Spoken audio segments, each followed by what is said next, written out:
আসসালামু আলাইকুম, সবাই কেমন আছেন? আশা করি সবাই অনেক ভালো আছেন। আলহামদুলিল্লাহ আমিও অনেক ভালো আছি। তো আজকে আমি ডিম দিয়ে আলু ঘাটি রান্না করছিলাম, সেটাই আপনাদের সঙ্গে শেয়ার করব। তো আমার ভিডিওটি দেখার আগে সবাই সাবস্ক্রাইব করে দিবেন, আর ভিডিওটি ভালো লাগলে লাইক করে দিবেন।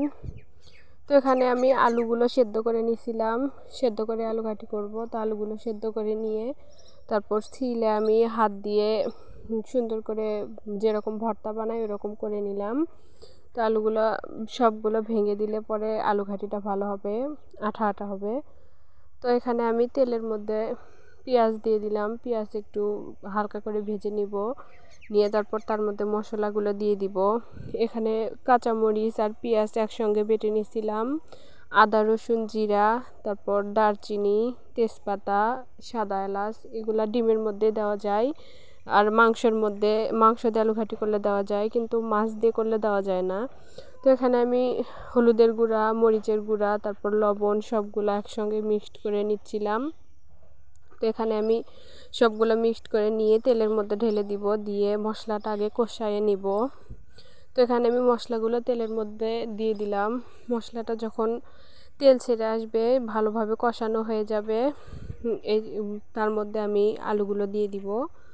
তো এখানে আমি মশলাটা ভালো করে কষাচ্ছিলাম। মশলাটা ভালো করে না কষালে যে বাটার যে গন্ধটা, ওই গন্ধটা থেকে যায়, একটা বাজে গন্ধ লাগে।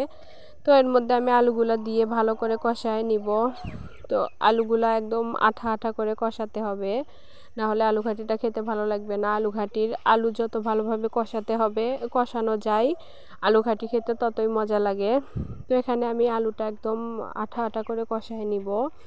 নেওয়ার পরে পরিমাণ মতো ঝোল দিয়ে দিব। এখানে ঝোল দিয়ে বলক চলে আসলে তারপর আমি ডিম ভেজে দিব। তো এখানে আমি পরিমাণ মতো ঝোল দিয়ে দিছি। তো ঝোল দিয়ে আমি ভালো করে বলক দিয়ে নিব। তারপর ডিমগুলা গুলে নিলাম। এখানে আমি 2টা ডিম নিয়েছিলাম, আমরা 4 জন, এই জন্য 2টাই নিছি। তো দুইটা ডিম আমি ভালো করে গুলে নিচ্ছিলাম। তারপর এখানে ডিমগুলো ভেজে নিব তেলের মধ্যে। তো ডিম ভাজা তো সবাই পারেন কিভাবে ভাজতে হয়, কাঁচামরিচ পেঁয়াজ দিয়ে। তো এখানে আমি ডিমগুলো ভেজে উঠিয়ে নিব, মানে তরকারির মধ্যে দিয়ে দিব। তো আমার ডিমটা ভেঙে গেছিলো, তো লাল লাল করে আমি ডিমগুলো ভেজে নিচ্ছিলাম। ভেজে আমি দিয়ে দিব আলু ঘাটির মধ্যে। ডিমগুলো দিয়ে আমি আবার বলক দিয়ে নিব আলু ঘাটিটা। এখন চুলা থেকে নামিয়ে আমি ডিম ভাজতেছিলাম। গ্যাসের চুলা হলে একটাই বলক দিতাম, আরেকটাই ডিম ভাজতাম। তো আমি তো গ্যাসের চুলায় রান্না করতেছি না, মাটির চুলায় করতেছি। আর এখানে একটাই চুলা, এজন্য আমি পাতিলটা নামায়া তারপর ডিমটা ভেজে নিলাম। তো এখানে আমি ডিম দিয়ে আবার পাতিলটা চুলায় তুলে দিছি, বলক চলে আসছে। এটা আমি ডিম দিয়ে ভালো করে বলক দিয়ে দিব। তো এই পর্যন্ত ভালো থাকবেন সবাই, আল্লাহ হাফেজ।